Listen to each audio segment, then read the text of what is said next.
Sir अभी ज़मीन सर्वे चल रहा है। अगर इसमें किसी ज़मीन मालिक का कागज़ात नहीं रहने पर अगर सर्वे नहीं हो पाता है, तो ऐसे ज़मीन मालिक काफ़ी घबरा रहे हैं। तो ऐसे ज़मीन मालिक को क्या करना चाहिए सर? नहीं, घबराने की ज़रूरत नहीं है। सर ज़मीन सर्वे में खतियान का रहना ज़रूरी है। अगर किन्हीं के पास में खतियान नहीं है, सभी जगह से नष्ट हो गया है खतियान, तो फिर किस आधार पे नहीं, उसका नहीं, सर्वे होगा? खतियान नष्ट नहीं होता है, आपके जी, यहाँ न नष्ट हो गया होगा। जी।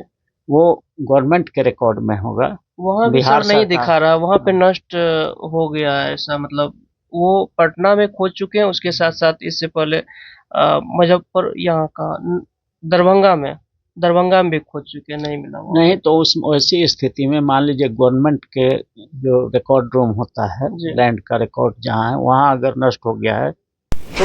नमस्कार, इस वक्त पूरे बिहार में काफ़ी गर्मा-गर्मी माहौल के बीच ज़मीन सर्वे का काम चल रहा है। किसी के पास में खतियान नहीं है, तो किसी का ज़मीन मोटेशन नहीं हुआ है, तो किसी के पास में अन्य कोई भी कागज़ात नहीं है। तो आप घबराइए नहीं, इस वक्त मेरे साथ पटना हाई कोर्ट एवं सुप्रीम कोर्ट के अधिवक्ता अरुण कुशवाहा जी हैं, साथ ही साथ संविधान विशेषज्ञ भी हैं। सर स्वागत है सर। थैंक यू, नमस्कार। सर आज जमीन सर्वे पे चर्चा करेंगे। बहुत सारे जमीन मालिक ऐसे हैं जिनके पास में कागज नहीं है, कागज नष्ट हो गया है, आ, या फिर जमीन विवादित है, उन सभी चीजों पे चर्चा करेंगे सर। सबसे पहले जमीन सर्वे में किन किन चीजों का ध्यान रखना चाहिए रैयत को, जमीन मालिक को? हाँ, ज़मीन मालिक को सबसे पहले तो खतियान रखना चाहिए, खतियान की कॉपी निकालने का प्रयास करना चाहिए। जी। वो कैडेस्ट्रल सर्वे का खतियान हो या रिविजनल सर्वे का खतियान हो, या अगर आपने खरीदा है उस ज़मीन को किसी से तो आपके पास सेल डीड सुरक्षित होना चाहिए। सेल डीड के आधार पर आपने अगर म्यूटेशन कराया है, अपना नाम चढ़वाया है, तो जी। वो आदेश भी आपके पास रखना चाहिए कि किस आदेश से हमारे नाम से हुआ है। उसके बाद करंट रसीद उसमें कटा हुआ होना चाहिए। तो इतना डॉक्यूमेंट और कब्जा होना चाहिए। तो इतना 4-5 चीज़ जो हम बताए, जी। जी। कैडेस्ट्रल सर्वे का खतियान रखना चाहिए, रिविजनल सर्वे का खतियान रहना चाहिए। आपने सीओ के यहाँ एप्लीकेशन देके अपने नाम से जमाबंदी कराया है तो उसका जमाबंदी का ऑर्डर रहना चाहिए। फिर रसीद करंट कट रहा है वो होना चाहिए, और कब्जा होना चाहिए। इतना चीज़ अगर आप सुरक्षित कर लिए तो ज़मीन आपका रहेगा, कोई डिस्टर्ब नहीं करेगा। फिर भी अगर कोई ज़बरदस्ती गलत केस करता है तो फिर कोर्ट है, सिविल सूट फाइल होता है, टाइटल सूट होता है, सब होता है। कुछ लोग के साथ में ये भी परेशानी रहती है कि जमीन खरीदे हैं, उसका मोटेशन अभी नहीं हुआ है, रजिस्ट्री हो गया है, तो ऐसी स्थिति में सर्वे में क्या उनको लेना चाहिए? एकदम म्यूटेशन के लिए आप सीओ के यहाँ आवेदन दीजिए। म्यूटेशन एक्ट बना हुआ है, कानून बना हुआ है, जी। उसमें इंक्वायरी होता है, वो रजिस्ट्री देखा जाता है, और वो ज़मीन का मालिकाना हक देखा जाता है कि किनका है, आ रहा है कि सही रजिस्ट्री है। अगर सही है तो नाम चढ़ेगा, सीओ के यहाँ म्यूटेशन एक्ट के तहत आवेदन पड़ता है। और अगर वो नहीं करते हैं तो उसके खिलाफ एडीएम के यहाँ फिर अपील होता है, कमिश्नर के यहाँ होता है, बिहार लैंड ट्रिब्यूनल में होता है। बहुत सा रास्ता है, लेकिन अगर आपके पास सब सबूत है तो आप म्यूटेशन के लिए आवेदन दीजिए। अगर म्यूटेशन कर देता है सीओ तो ठीक है, नहीं करता है तो ऊपर आप अपील कर सकते हैं। तो ये सब रास्ता है। सर अभी जमीन सर्वे चल रहा है। अगर इसमें किसी जमीन मालिक का कागजात नहीं रहने पर अगर सर्वे नहीं हो पाता है, तो ऐसे जमीन मालिक काफी घबरा रहे हैं। तो ऐसे जमीन मालिक को क्या करना चाहिए सर? नहीं, घबराने की ज़रूरत नहीं है, जी। वो उससे घबराने की ज़रूरत नहीं है। जो जी। फॉर्मेट आया है, जो भरना है जी। सर्वे वाला में, तो उसमें एक कॉलम है अभियुक्ति का। जी। उसमें आप लिख देंगे कि ये हमारा ऐसे-ऐसे खानदानी ज़मीन था, लेकिन हमारे पास इसका जो है सबूत सब बाढ़ में या चोरी हो गया, सबूत सब, तो जी। वो नहीं है। तो यही बात वहाँ लिख देना है जी। अनुज्ञप्ति में, माने कमेंट में लिख देना है कि क्या कारण है कि आप मतलब इसमें अपना सबूत नहीं दे पा रहे हैं। तो वो कारण लिख देंगे तो उसकी जांच पड़ताल करके और वो ज़मीन आपकी रहेगी। कब्जा अगर है तो आप उसको कब्जा रखे रहिए, कब्जा दूसरे को नहीं मिलना चाहिए, चूँकि कब्जा एक कंक्लूसिव प्रूव होता है कि मेरा है। जी। जी। अगर मेरा नहीं है तो हम कैसे रह रहे हैं? बिल्कुल। इसलिए कब्जा बनाए रखना चाहिए। और अभियुक्ति में जो फॉर्म है उसमें जो परेशानी आपका है वो लिख दीजिए। बाद में इसे सर सर्वे में ले लिया जाएगा। हाँ, फिर इसमें अगर आपका वहाँ बगल-अगल से पूछताछ होगा, स्पॉट पर लोग जाएँगे, आस-पास से पूछताछ होगा कि हाँ, ये इनके खानदान का ही ज़मीन है और बरसों से इसमें जोतते-कोड़ते आ रहे हैं, उपज इनका होता है, कोई डिस्प्यूट नहीं है, तो नेचुरल है कि उनके नाम से फिर चढ़ जाएगा जमीन। सर हम ये चीज जानना चाहेंगे कि अभी सभी का कॉमन प्रश्न है कि सर खतियान नहीं मिल रहा है, तो ऐसी स्थिति में क्या करें जमीन मालिक? देखिए होता क्या है कि भूमि का सर्वे जो हुआ था वो 1916-17 में एक बहुत पुराना सर्वे हुआ था जिसको कैडेस्ट्रल सर्वे कहा जाता जी है। जी तो उसमें जिनके नाम से जमीन चढ़ा था, खतियान बना था। सर्वे का मतलब समझ लीजिए पहले जी जी कि सरकार जो है हर एक जमीन का स्पॉट पर जा करके इंक्वायरी करती है, देखती है कि ये किनके कब्जा में है, ये किनके नाम से है, इसका उपयोग कौन कर रहे हैं, कौन इसका उपज ले रहे हैं, या अगर बास्कित जमीन है तो कौन उस पर रह रहे हैं, किनके कब्जा में है। ये सब स्पॉट पर जाकर देखा जाता है और उसके बाद उनकी बातें सुन करके और एक खतियान बनता है जी जिसमें उनका नाम दर्ज कर दिया जाता है। तो ये पहला कैडेस्ट्रल सर्वे हुआ था, वो आज़ादी के पहले हुआ था, जी जी जी अंग्रेजों के द्वारा कराया गया था। तो उस समय खतियान बना था कि कौन जमीन किनके नाम से है, उसको कैडेस्ट्रल सर्वे खतियान कहा जाता है। बाद में फिर जब आज़ाद हो गया भारत तो उसके बाद आज़ादी के बाद भी 1980 और 85 के बीच में एक सर्वे हुआ था, उसको कहा जाता है रिविजनल सर्वे। तो रिवाइज किया गया तो उसमें बहुत सारा जमीन को, सरकारी जमीन आमगर मजरुआ ऐसा करके खतियान में दर्ज कर दिया गया, जिसका कोई मालिक नहीं मिला, स्पॉट पर पता नहीं चला, कोई कागजात नहीं मिला। जी तो विवाद का घर यहीं से उत्पन्न हो गया कि पुरनका खतियान में तो उनके पूर्वजों का नाम है, जी जी लेकिन ये जो रिविजनल सर्वे आया उसमें उनके नाम के जगह पर हटा करके और राज्य सरकार की जमीन आमगर मजरुआ, खासगर मजरुआ इस तरह से लिख दिया गया। जी जी अनाबाद सरकारी जमीन लिख दिया गया। तो अब जो है पूर्वज जिनके थे पहले जी और उनका नाम हटा करके, तो उनके जो लोग अभी वहाँ बसे हुए हैं या उस पर खेती कर रहे हैं, तो उनको समस्या उत्पन्न हो गई है। ऐसे में सर सबसे बड़ी समस्या ये हो जाती है, अगर उनको जमीन बेचने की आवश्यकता पड़ती है तो वो जमीन को बेच नहीं पाते हैं, भी वहाँ पे रजिस्ट्री नहीं कर पाते हैं जिनसे बेचते हैं। तो उसके जी लिए ऑलरेडी बिहार सरकार ने एक कानून बनाया है जिसका नाम है, यही किताब है देखिए, जी भूमि विवाद निराकरण जी अधिनियम 2009 है।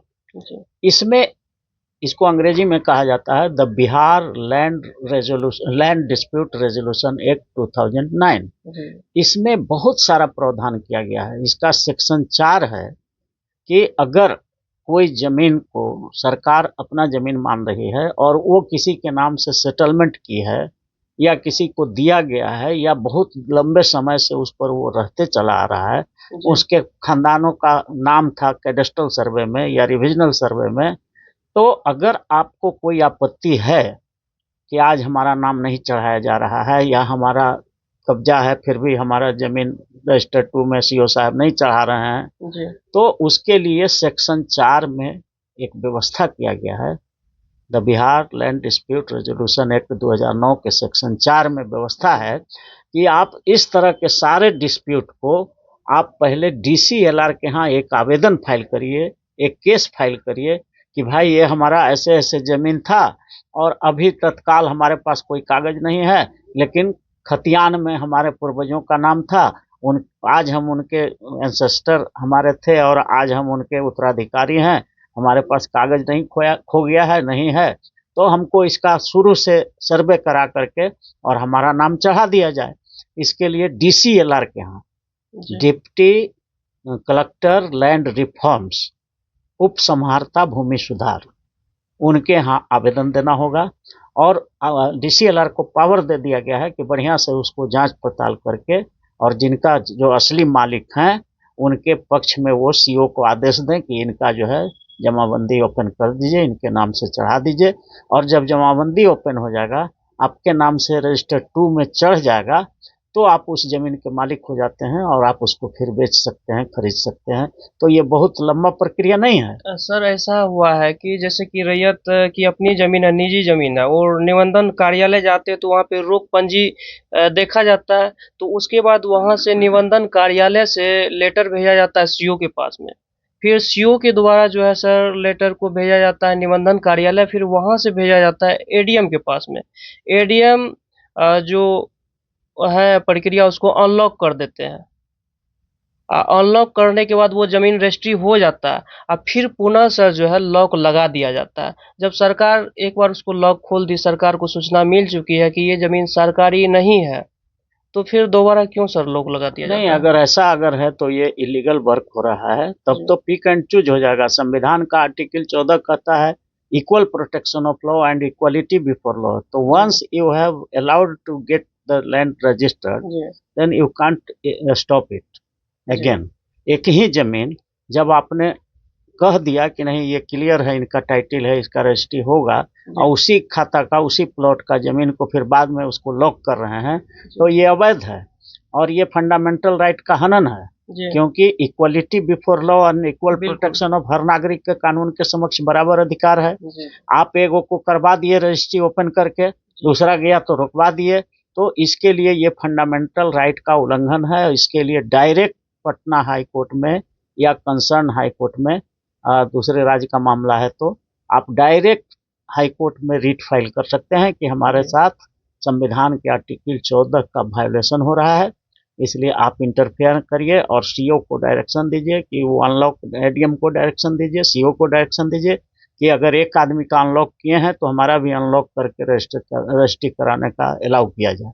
तो ये प्रोविजन है। सर जमीन सर्वे में खतियान का रहना जरूरी है। अगर किन्हीं के पास में खतियान नहीं है, सभी जगह से नष्ट हो गया है खतियान, तो फिर किस आधार पे उसका नहीं, सर्वे होगा? खतियान नष्ट नहीं होता है, आपके यहाँ न नष्ट हो गया होगा, जी।